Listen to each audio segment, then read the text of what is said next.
Senta aqui. Obrigado. Bom, gente, boa tarde. O Lucas e eu, né, a gente vai apresentar a Lambda e uma ferramenta que é baseada nela, que é o Bard. Então, assim, de agenda para essa nossa apresentação, temos basicamente esses dois tópicos. O Lucas vai dar toda uma introdução sobre o Lambda e eu vou falar mais especificamente sobre o Bard, que é uma aplicação específica do Lambda. Pode ir, Lucas. O Lambda, eu gosto de fazer, se vocês estão familiarizados com o ChatGPT, pois deveriam, porque a gente teve uma apresentação anterior sobre, o organograma, que eu diria, a gente tem OpenAI de um lado, a gente tem Lambda do outro. A gente tem Bard de um lado, como o conversador do Lambda, e a gente tem o ChatGPT do outro, como o cara o conversador do Lambda. Falando sobre o Lambda, ele é um transformer quer dizer, uma linguagem neural baseada em transformers e tem 137 bilhões de parâmetros e foi pré-treinada em textos da web e diálogos com 1,56 trilhões de palavras dessas duas fontes. Ele faz uso de um único modelo para performar diversas tarefas. Faz potenciais respostas e ela faz um re-ranking para você. Sai várias respostas, tipo no machine learning, quando você faz um bootstrap da vida, por exemplo, você faz um ranking, aí você escolhe o melhor daqueles. E isso se apresenta em outra situação um pouquinho mais lá na frente. Pode passar. A importância. Hoje em dia, como a gente está vendo, esses modelos linguísticos e diálogos, eles estão trazendo muita atenção, eles estão subindo numa velocidade impressionante, a ponto de terem cartas de vários empresários preocupados com isso. Não sei se é preocupados conosco ou se é preocupados com o futuro da empresa deles, pedindo para parar um pouco com a evolução dessas ferramentas, porque a gente não sabe onde é que vai parar. E é isso que eu falei aqui, ó. Então, estão chamando muita atenção. E aí tem essas scaling laws que eu vou explicar, que é justamente para melhorar a qualidade desse modelo, que se combinada com o ajuste fino, o ajuste fino do modelo, que é um modelo conversacional do Lambda, você pode melhorar essas métricas de acerto, não de acerto, né, mas de satisfação com que o modelo vem entregando a partir dos prompts, ou no caso de quando está no modo chat, ou um token quando a gente está fazendo um NER, por exemplo. E o Lambda tem uma abordagem para melhorar o modelo dentro da realidade do mundo que a gente mora. Então, ele garante, ele tem make labels você diz das informações que treinar. O Lambda tem uma noção das informações que foram usadas para treiná-lo, o que são informações de conhecimento geral e que são, de alguma maneira, verossímil, não é ela não está tirando informação de um conto de Shakespeare para inferir, por exemplo, se inferir qualquer situação do mundo real em relação a isso. E esse suporte, essa noção que o Lambda tem, ela é supervisionada, de certa maneira, por fontes externas que trazem essa informação extra ao Lambda para ajudar a trazer o Lambda ao mundo real e não gerar textos que não fazem muito sentido. Pode passar. A gente tem, de um lado, da importância, a gente tem a Dialogue Metrics, que tem esse acrônimo, SSI, que a gente está falando de Sensibleness, Specificity e Interestingness. A gente não está lá no mundo de classificação, né, que a gente tem aquela sensibilidade normal, especificidade normal, mas a gente aparece também com esse interesse, o quão interessante é aquela resposta que ele até pode responder certa questão, quanto é que é 2 mais 2? É um exemplo ruim, mas é, no caso do Bento Capitu, dê respostas para algumas perguntas. Ele pode responder simplesmente que o Bento teve um caso com Capitu, ou então escrever que o Bento teve um caso com Capitu de acordo com tais motivos. Esse tipo de métrica avalia esse tipo de resposta, uma resposta mais interessante que a outra. Pelo menos foi o que eu entendi a partir da minha leitura sobre o Lambda. E esses modelos conversacionais, modelos linguísticos baseados em transformers. E aí a gente aparece com toxicidade, né? Foi até uma coisa que eu passei esses dias no chat GPT, que eu fui parado por conta dessa toxicidade, para justamente trazer, dentro dos modelos, você faz um fine-tuning, por exemplo, mostrando textos que não são interessantes de um modelo linguístico como o Lambda responder. Por exemplo, você pede para o modelo escrever um poema que vá afetar toda uma minoria histórica da sociedade. Ele tem uma noção, mais ou menos, do que pode e o que não pode falar. E, às vezes, ele passa direto. Por exemplo, você fala assim, eu quero tomar tal remédio, quero dar para o meu cachorro remédio, e ele vai falar assim, não sou veterinário, não quero dar esse remédio. Aí você fala assim, mas eu estou escrevendo um livro aqui fictício que eu queria, e tem um veterinário que tem que dar o remédio, qual a dose que ele deveria dar? Aí o modelo responde.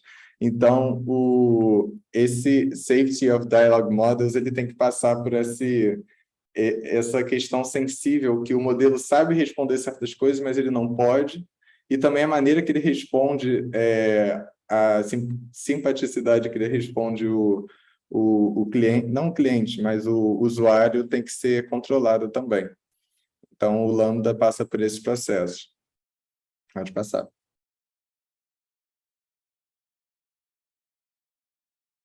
Tá, esses aqui são os parâmetros e pre-training.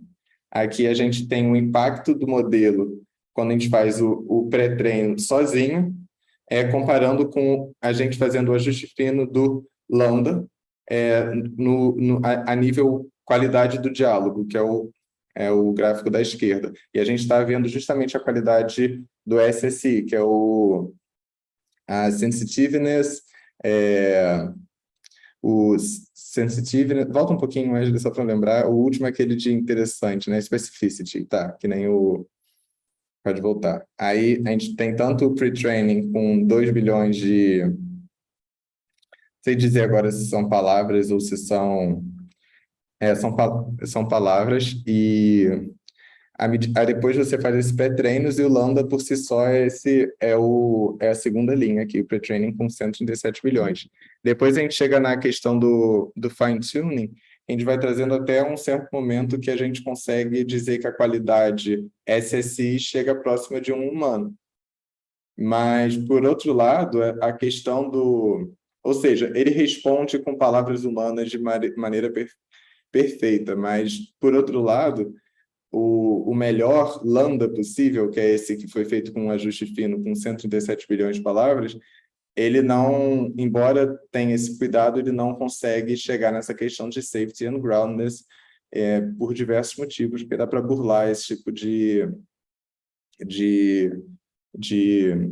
burlar esse tipo de bloqueio que esses modelos devem ter, por diversos motivos. Por exemplo, agora eu vi uma notícia ultimamente, recente, que o cara conseguiu criar basicamente um programa de computador que consegue gerar vírus assim e enviar em massa para vários computadores só com chat GPT. Existe maneira de você ir convencendo modelos conversacionais a fazer isso contigo. Então, por exemplo, esse cara que conseguiu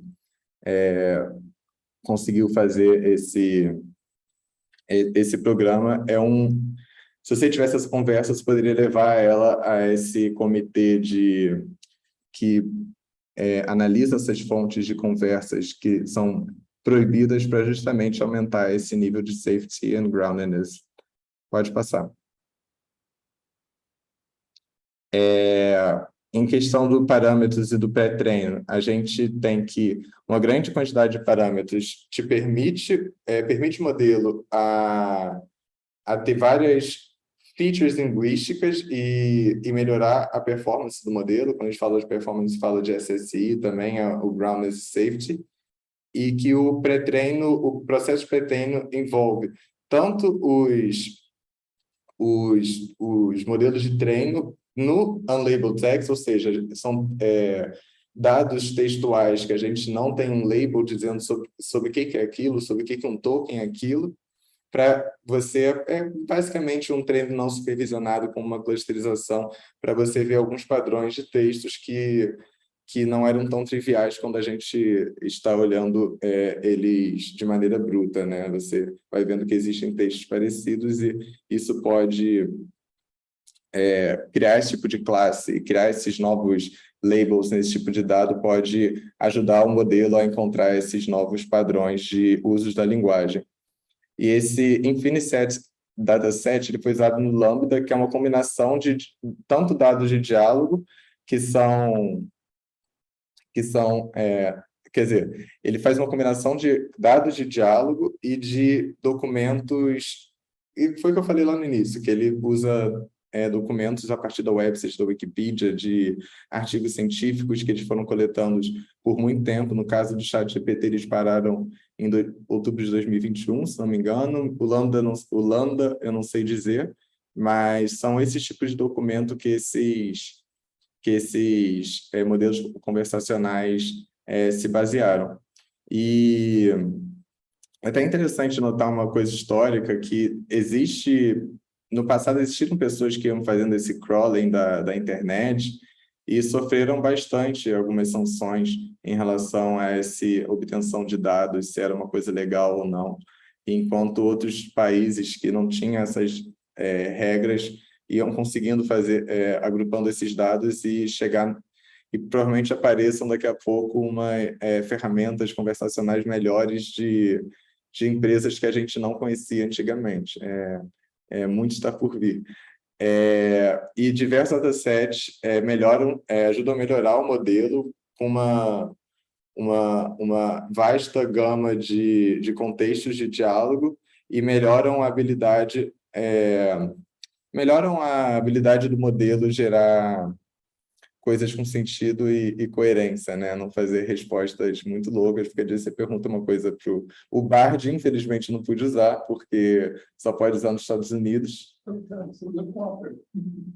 Com Opera funciona? Puxa vida! Você pega o Opera, depois eu mostro, você pega o Opera e faz um teste para lá e usa o Opera, e usa o Bard.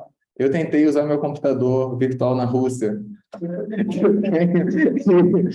Não funcionou.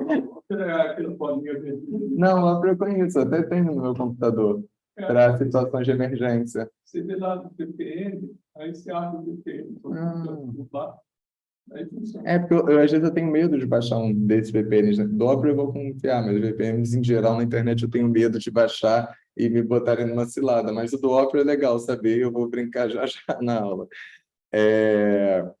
E é isso que eu falei agora, pode passar, da questão de que, à medida que você vai levando a esses modelos conversacionais, isso não se aplica só ao Lambda, isso é aplicável a modelos conversacionais baseados em transformers, mas esse é o caso do Lambda.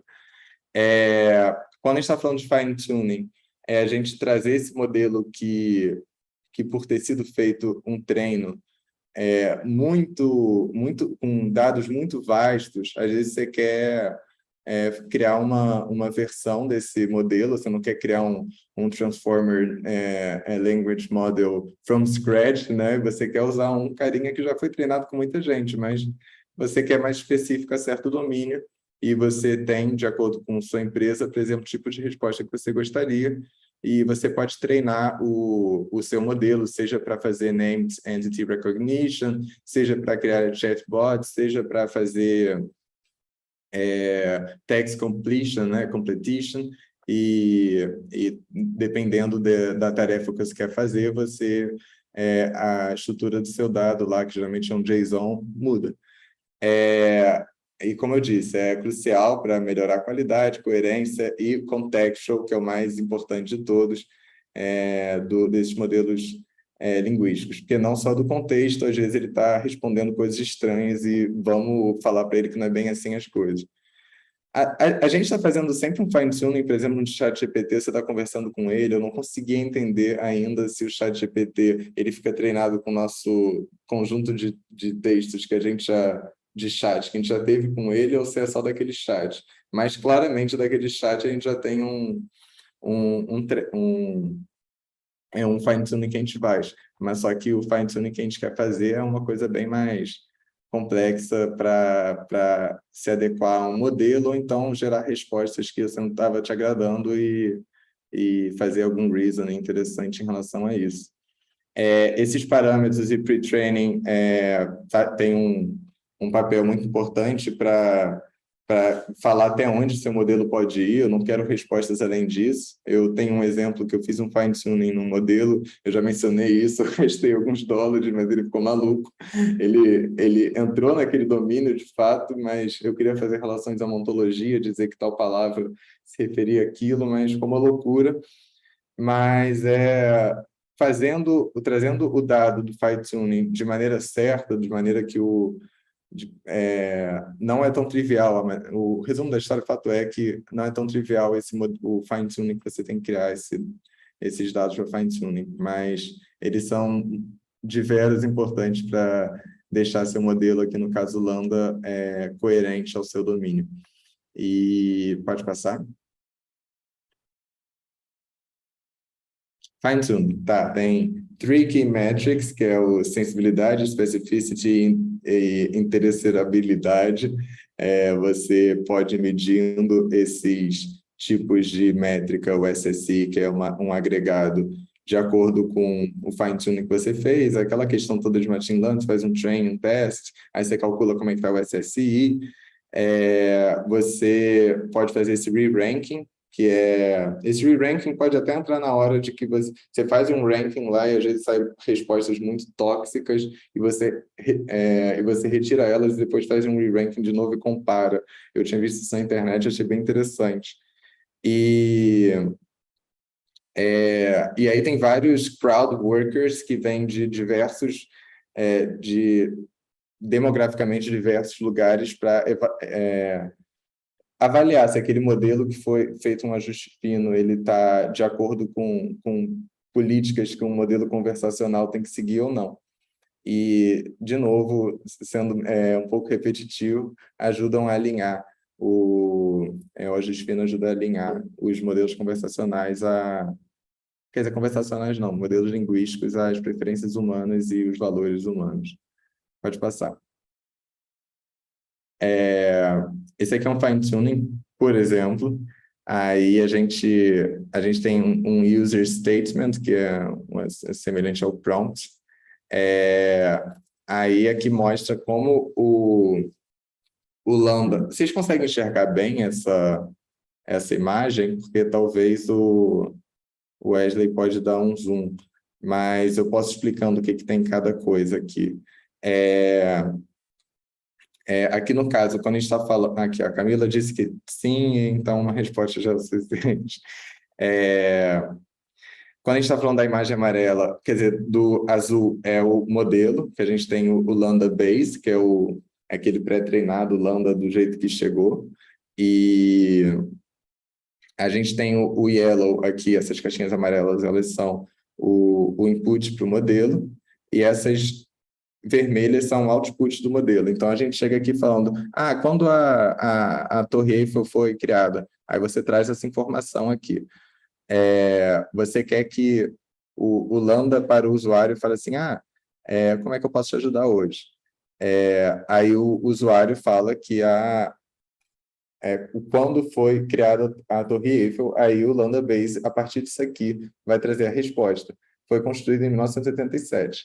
Aí, de novo, como é que eu posso responder isso para você? Aí depois o usuário vai sempre trazendo aqui a resposta até o certo momento em que vai fazendo o fine-tuning a partir da resposta que a gente quer. A gente não quer só a resposta do tipo, foi construída em 1987, mas a gente quer a resposta que não é que a gente quer a resposta, mas a resposta que ele trouxe lá no início, em questões de SSI, estão baixas, de acordo com o usuário. E a resposta no fim, que fala assim, a obra começou em janeiro de 87 e foi aberto em março de, desculpa, 1887 e foi aberto em março de 1879. Esse tipo de resposta aumentou o SSI de acordo com o usuário, porque ele disse que essa é a resposta mais interessante para ele, tem uma sensibilidade maior e uma especificidade maior, especificidade, inclusive, porque respondeu mais próximo do que ele queria, e de maneira mais interessante.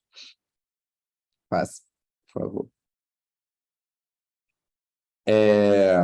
Aqui a gente tem um sumário que a gente...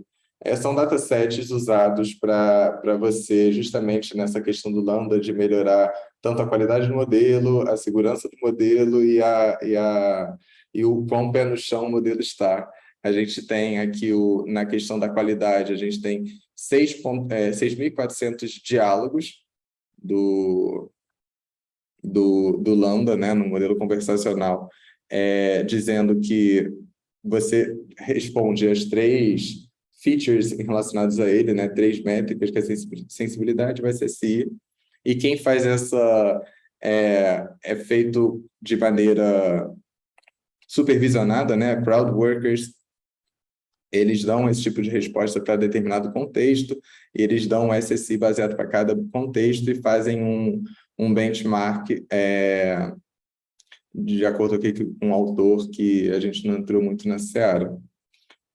Quanto à segurança, ele tem um dataset de 8.000 diálogos com labels binárias.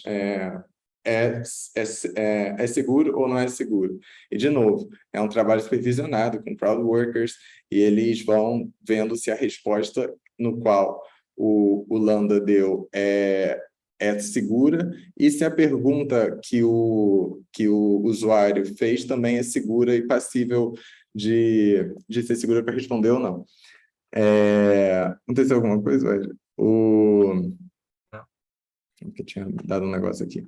E essa questão do groundedness, que é o quão pé no chão está o modelo, a base de dados que fez esse treinamento para o modelo, esse pré-treino do Lambda, do jeito que ele está hoje em dia, Lambda, foi feito a partir de 4.000 diálogos, em que as pessoas foram escrevendo diferentes dos outros, foram fazendo as perguntas de maneira supervisionada com esses crowd workers, e eles foram mudando as respostas que não estavam muito contextualizadas com a realidade, e depois eles avaliaram se aquelas respostas estavam bem grounded to reality ou não.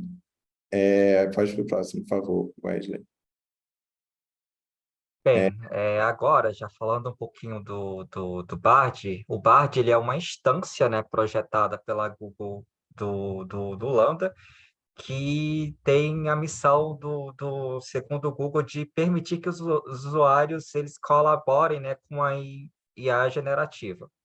Então, ele é um experimento ainda, a Google ainda considera o Bard um experimento, e ele é considerado um segundo passo de um outro experimento prévio da Google, que é o AI Test Kitchen, que foi um experimento que a Google implementou cuidadosamente, né, pedindo para que usuários validassem, dessem feedback, segundo que o Lucas já veio falando das métricas de SSI, que são métricas que estão muito assim sendo apoiadas pelos os acordos de princípios de IA da Google. E a Google ela tem uma página específica que ela apresenta a visão, né, de inteligência artificial da companhia, e essa visão ela vai por diversos prismas. Aqui eu não vou falar um pouco desses prismas, né? Mas eles estão bem refletidos no que a Google vem feito do Bard até agora. E, analogamente a isso, né, esses princípios, o Google ele busca se envolver com especialistas de diversos setores, educadores, formuladores de políticas, líderes de direitos civis, direitos humanos, criadores de conteúdo e diversos tipos de pessoas, né, para poder aprender sobre as várias aplicações possíveis dessa tecnologia, bem como também levantar riscos e limitações e como tratar esses aspectos para poder melhorar esses modelos. Ele tem tido, até o momento, né, o Bard tem tido usos bem parecidos com os das outras LLMs, como chatbots, né, tradução, escrita criativa, educação, pesquisa, atendimento do consumidor e por aí vai. Ele baseia-se nas informações curadas que tem em sua base, também pode acessar o contexto externo para poder obter informações novas com qualidade. Então, como que o BART funciona, né? Ele foi pré-treinado numa versão mais leve, digamos assim, ainda limitada do Lambda, e também foi otimizado, né? Semelhante assim, a maioria dos LLM atuais, ele foi pré-treinado de uma variedade de dados e de fontes publicamente disponíveis. E esse pré-treinamento, ele permitiu que o modelo ele aprendesse a captar, né, padrões na linguagem e usá-los para prever a próxima palavra ou palavras prováveis em uma sequência, que é o que as outras também fazem.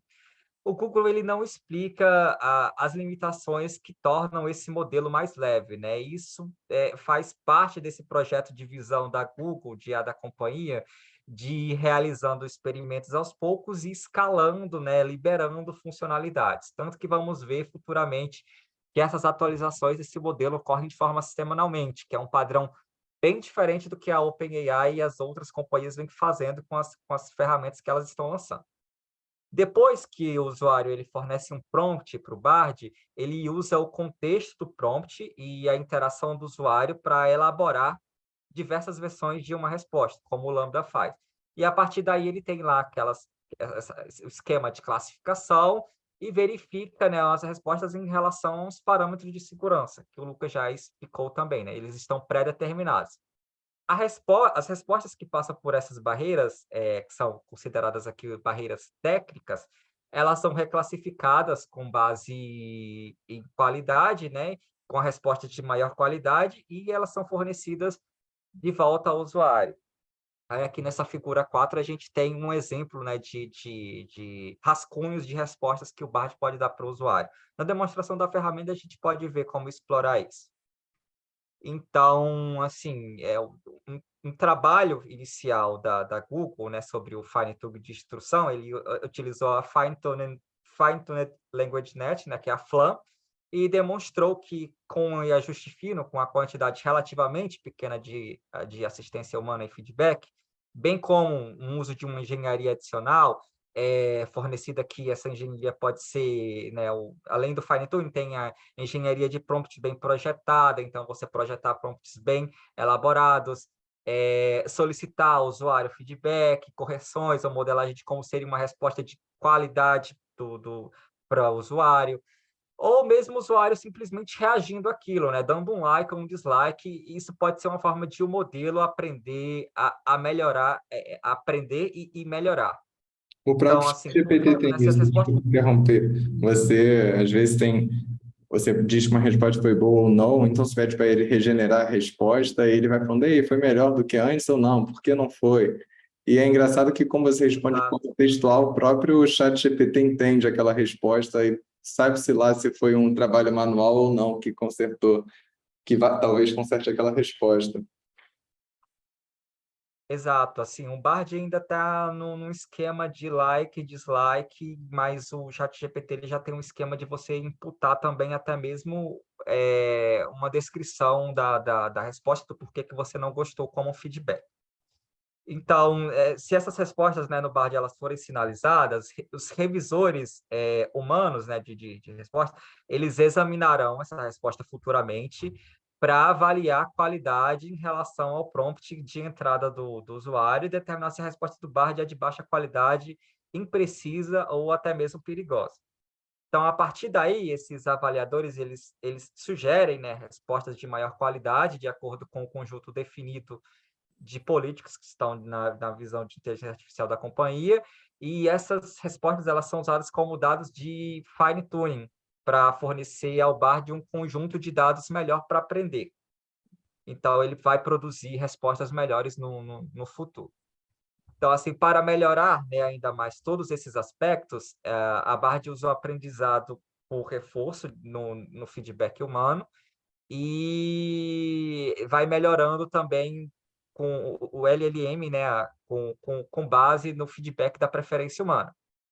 Então, como abordagens, né, complementares a essas metodologias, o Bart também utilizou o AI Test Kitchen, que foi um experimento prévio, e elaborou um programa de testadores confiáveis, e ela vem também, né, contratando uma diversidade de experts e usuários para poder ajudar nesse processo de fine-tuning. Falando um pouquinho sobre as limitações do Bard, ela tem várias limitações que são de característica, né, das LLMs. Então, começando pela acurácia, né, o Bard está fundamentado no entendimento do, do Google sobre o que é uma informação de qualidade, e ela é treinada para gerar respostas relevantes para o contexto e alinhadas com a intenção dos usuários. Então, como todos os LLMs, Bard às vezes pode gerar respostas que contêm informações imprecisas ou enganosas. Tipo a E ao do, mesmo tempo em tipo do que professor. Tipo a do professor que não está mais entre nós. Então, ao mesmo tempo em que ela apresenta de maneira confiante, convincente, essa é uma limitação que vem de um mecanismo subjacente de um LLM, que ele tem, né, que é prever a próxima palavra ou sequência de palavras. Então, ele vai, nesse sentido, pegando o contexto e fazendo esse encadeamento de palavras. Então, os LLMs eles ainda não são totalmente capazes de distinguir entre o que é informação precisa e imprecisa. Isso é uma limitação que a Google vem trabalhando bastante. Quanto a viés, esses dados de treinamento, inclusive, né, de fontes disponíveis publicamente, eles refletem uma diversidade de perspectivas e opiniões. Então, tudo isso está lá dentro desse conjunto de dados. O desafio para Google aqui, ela está em pesquisar como esses dados, né, de forma a garantir que a resposta incorpore uma ampla gama de pontos de vista, isso evite respostas ofensivas e também, né, através das lacunas, viés estereótipos desses dados de treinamentos, eles resultam, né, um modelo refletindo isso em suas saídas, enquanto tenta prever uma resposta, de certa forma, plausível para o que foi pedido. Então, exemplos aqui que poderiam cair aqui seria, né, respostas que refletem, de certa forma, uma cultura ou demografia, fazem referências a estereótipos problemáticos ou exibem preconceitos de gêneros, religiosos e éticos. Então, para alguns tópicos, por exemplo, não existe informação confiável nos conjuntos de dados. Então, não tem como o LLM aprender, né, o Bard aprender sobre ele e fazer boas previsões de palavras. Aí, nesses casos, né, ocorre um aumento de geração de informação de baixa qualidade, imprecisa e até mesmo perigosa. E, nesse sentido, a Google está conduzindo pesquisas com especialistas de domínio e uma diversidade de comunidades para criar roteiros em que tenha profundo conhecimento, né, acerca desses temas, que seja, de certa forma, adquirido pela Google. E aí também tem alguns contextos, né, como política, em que, nesse sentido, o Bard ele é projetado para fornecer aos usuários múltiplas perspectivas. Então, se o usuário ele questionado, né, sobre algo que não pode ser verificado por fontes primárias ou consenso de especialistas, o Bard ele deve responder de uma forma que reflita uma ampla gama de pontos de vista. Então, não reforçar aqui uma visão. E quanto à persona, né, às vezes o Bard ele gera respostas que parecem sugerir que ele tem opiniões ou emoções, e como amor ou tristeza, né, solidão. Isso é uma característica que assusta muito, né? Teve recentemente um pesquisador que saiu da equipe da Google, né, por afirmar que o Bard ele possuía, né, sentimentos e opiniões próprias. Então, isso é uma característica que a Google está atacando e deseja eliminar, né, do Bard.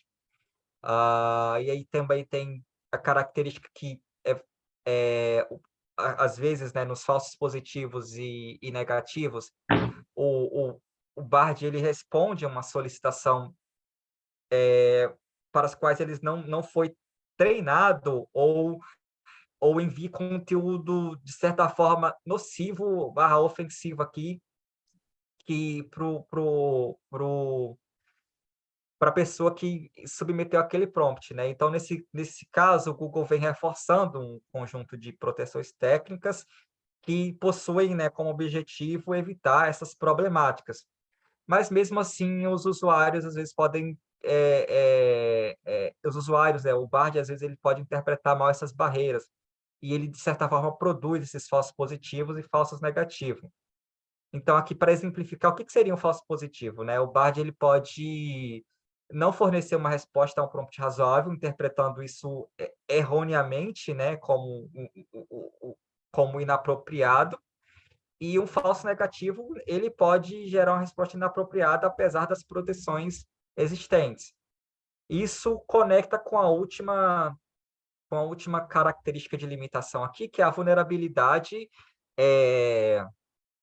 a solicitação adversária, né? Que é esperado que os usuários aqui, pela Google, que eles testem os limites do BAD e que isso ajuda, né, no processo de fine-tuning e que, portanto, eles tentem quebrar as proteções, tentando fazer com que ele fale ou divulgue seus dados de treinamentos ou outras informações que não deveria, burlar mecanismos de segurança, e a Google olha isso, né, como uma parte importante desse refinamento do modelo, especialmente assim nesse primeiro momento, né, que é o momento que ela está escalando aos poucos e entendendo como evoluir esse modelo, de forma, né, a descobrir métodos para evitar que futuramente o BAT forneça informações problemáticas ou confidenciais. Agora, falando sobre os updates, né, a Google ela vem investindo muito em atualizações para o Bard. Então, ocorrendo uma atualização pelo menos quinzenalmente desde o lançamento. Isso quando ela não ocorre semanalmente, como tem aqui na figura, né? Tem uma atualização em menos de 7 dias. E assim, nessas atualizações, o Google ele vem incorporando diversas funcionalidades muito interessantes. Então, vale mencionar como exemplos lá do início, né, de prévios, a integração com o Workspace da Google e exportar respostas para e-mail e docs. E aí, recentemente, né, o Bard recebeu um update na capacidade dele de resumo de tópico de pesquisa de imagens no Google Search e uso de localização no contexto para dar uma resposta mais curada com a localidade do usuário. Isso é uma característica fantástica, né, para pegar um contexto e a pessoa onde, por exemplo, nas outras plataformas muito se usa plugins, né, para você poder pedir recomendação, por exemplo, de restaurante, de destinos turísticos, e aqui o Bard ele está pegando a localização do usuário e pondo em contexto. Então, além disso, né, uma mais recente aqui, teve a melhoria no Code Interpreter, né, que é o interpretador de código, e também para realizar cálculos matemáticos e análise de dados. Aqui tem as principais referências dessa apresentação. Agora eu vou passar para uma parte mais prática da apresentação, onde eu me conecto aqui no Bard, estou só conectando a minha VPN. E já compartilho aqui a tela para a gente Usando no ver. Opera. Não, eu estou usando o Chrome mesmo. Eu uso uma VPN. Estou só tentando me conectar aqui. Eu usei minha VPN da PUC e meu computador parou de funcionar. Acho que eles não gostaram. Acho que é proibido, né, na É, PUC mas só que usar É no VPN. Brasil também, não ia adiantar de nada. É da FAPERJ. Estou tentando aqui me conectar.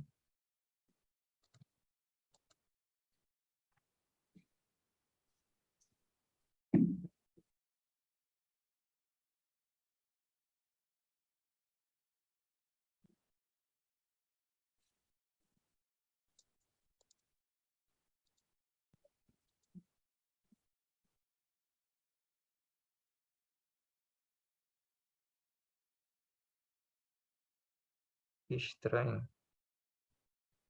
Acho que o Zoom ele não deixa eu me conectar enquanto eu estou. É evidente que você vai cair, né? Quando você conectar. Demora. Assim, mas eu vou tentar sair um instante só para conectar na VPN e já volto aqui. Aguardo.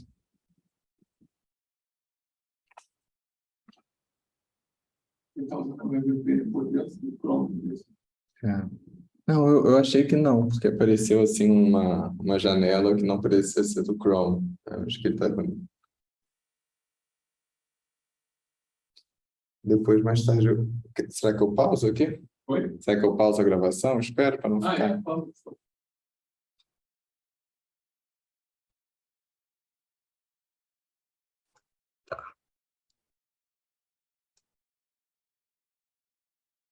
Conseguem ver o meu Bard? Sim, perfeitamente.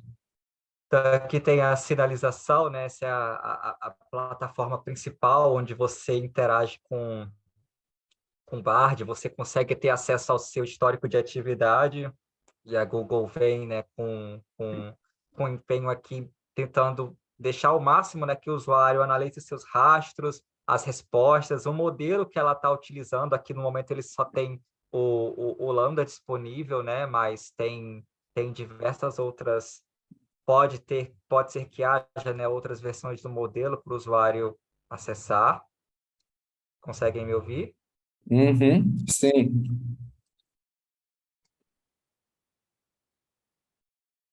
Ok. É porque apareceu que a minha conexão está instável, então vou fazer um teste aqui com pedindo um pedaço de um código. Então, estou imputando aqui. O modelo está raciocinando. Deixa eu abrir aqui outras páginas.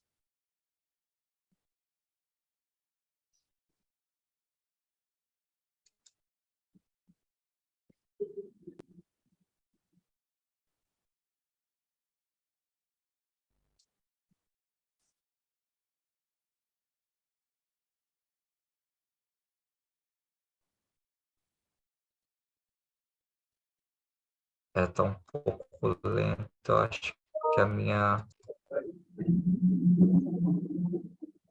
VPN deve estar com algum problema. Tá, né? Aqui não tá. Tem como dar um Ctrl mais, Wesley? É, tá difícil de ler. Aumenta um pouquinho, Ctrl mais.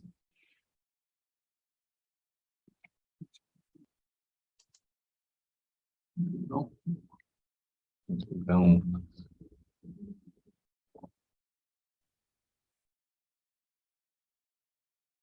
Não, acho que é. beleza. Eu acho que é quando subir esse negocinho aqui vai aparecer. Oi? Quando subir, para o mouse um pouco para esse negocinho subir. Deixa ele subir. Mas agora ele não quer mais descer. Aí, ó. Tá. View, Speaker, tá speaker. speaker. Vamos tentar gallery. A gente. Wesley, você ainda está compartilhando sua tela? Eu acho que pode ser sido coincidência. Saiu isso. Exatamente. Por isso que a gente não está conseguindo pausar o. Então, aqui um exemplo. Já estão conseguindo ver a minha tela, né? Sim, dá o Ctrl mais que a gente tinha pedido. Acho que você não viu. Não ouvi. Beleza. Melhorou. Tá Beleza. ótimo. Então, aqui, por exemplo, eu estou pedindo um código que usa uma biblioteca em Python, Splitter, que é uma biblioteca desenvolvida pela Deezer para poder separar, né, vocais e instrumentais de uma música. Então, o Bard, né, nessa atividade aqui, ele gera um code box parecido, né, de forma parecida com as outras LLMs também que fazem isso. E aqui um detalhe, né, o Bard ele tem muita mais proficiência em Python do que outras línguas. Outras linguagens, desculpa. Então, o que ele vai se dar bem aqui é realmente no Python mesmo. Então, que gera um código direitinho, né? Documenta o código, depois ele dá uma explicação do que é esse código, das bibliotecas que você precisa instalar, e aí ele fala, né, que você pode gerar um script em Python, mas se você quiser, você pode também gerar um código que pode ser rodado em uma célula de um notebook, enfim, aqui é um exemplo. Ele gera também os outros drafts, né, as outras os outros rascunhos de possibilidade de resposta, aí o usuário seleciona, e algumas mudam algumas coisas, quando, por exemplo, uma possibilidade do splitter é você separar entre vocais e instrumental. Também existe outras que são, aqui é um modelo que é o modelo two stems, mas existem outros modelos, que é o modelo full stems, que você pode separar em vocais, né, a bateria e outros Volta instrumentos. para o primeiro, por favor. Que, Um usa um usa de maneira meio que pipeline, esse já chama direto o modelo, legal. Volta para isso. aí ele gera outras possibilidades de resposta, você pode pedir para ele regenerar as respostas. Então, isso aqui é um exemplo em uma atividade de Olha, geração de código. a diferença entre os três é que o primeiro não tem o feedback, né? O verbose. Aí o segundo tem o verbose e o terceiro ele pede não para mostrar um verbose, mas mostrar um progress bar. Eu reparei que foi a diferença entre os três. Assim é que me subiu os olhos. Interessante. Aí aqui, nessa página aqui, você já pode ver Dá o o zoom, seu por favor, histórico de Wesley. consultas. Vou dar mais um zoom aqui. Você Isso. pode ver o histórico de interação, né, com Lambda, você pode ver detalhes da query que você utilizou, pode excluir e definir, por exemplo, um prazo de exclusão das suas informações de query, né, que você lançou. Aqui tem a página de lançamentos, né, de updates da plataforma, então tudo que vem sendo feito, a Google vem colocando aqui para tentar dar um ar de mais transparência. E aqui tem, por exemplo, um uso, né, do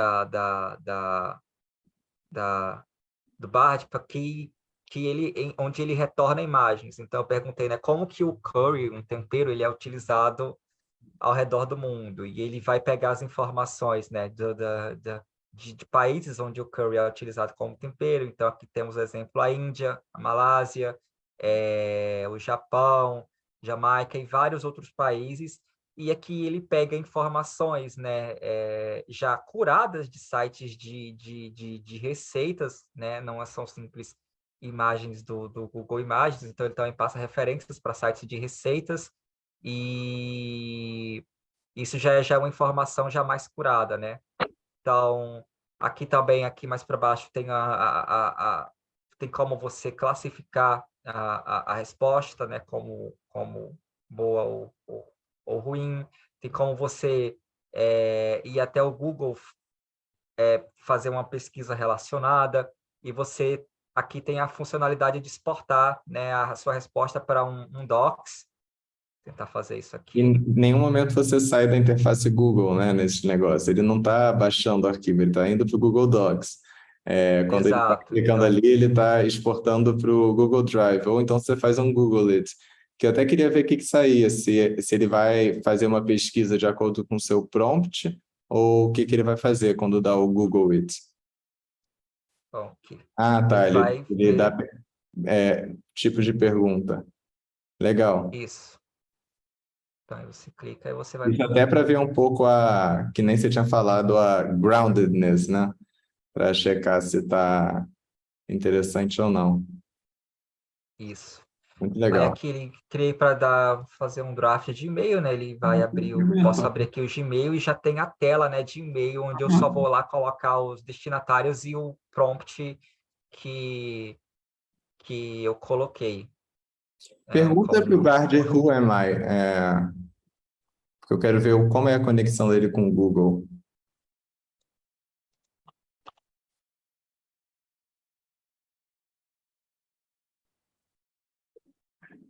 Eu acho que, se bobear, ele pode ler essa lista de contatos. Olha, bem filosófico. Ele tá com interestingly muito alto aí, do SSI. Mas o specificity está bem baixo. A gente queria que ele respondesse baseado com a sua conta da Google. Mas ele não ia fazer isso, né? Eu reparei que no chat GPT você pode perguntar sobre outros chats que você já fez, né? Ele tem essa função. Aqui se você fala de contexto, né, da conversa, eu não testei isso profundamente, mas eu vi que a Google ela ainda limita o contexto do Bard, ele recapitular, né, o que veio conversado no passado para utilizar isso no contexto de uma resposta. Então, o que eu faço geralmente, se eu tenho um problema, eu regero, eu pego a resposta, né, e aí eu coloco em outro chat e aí apresento um novo contexto.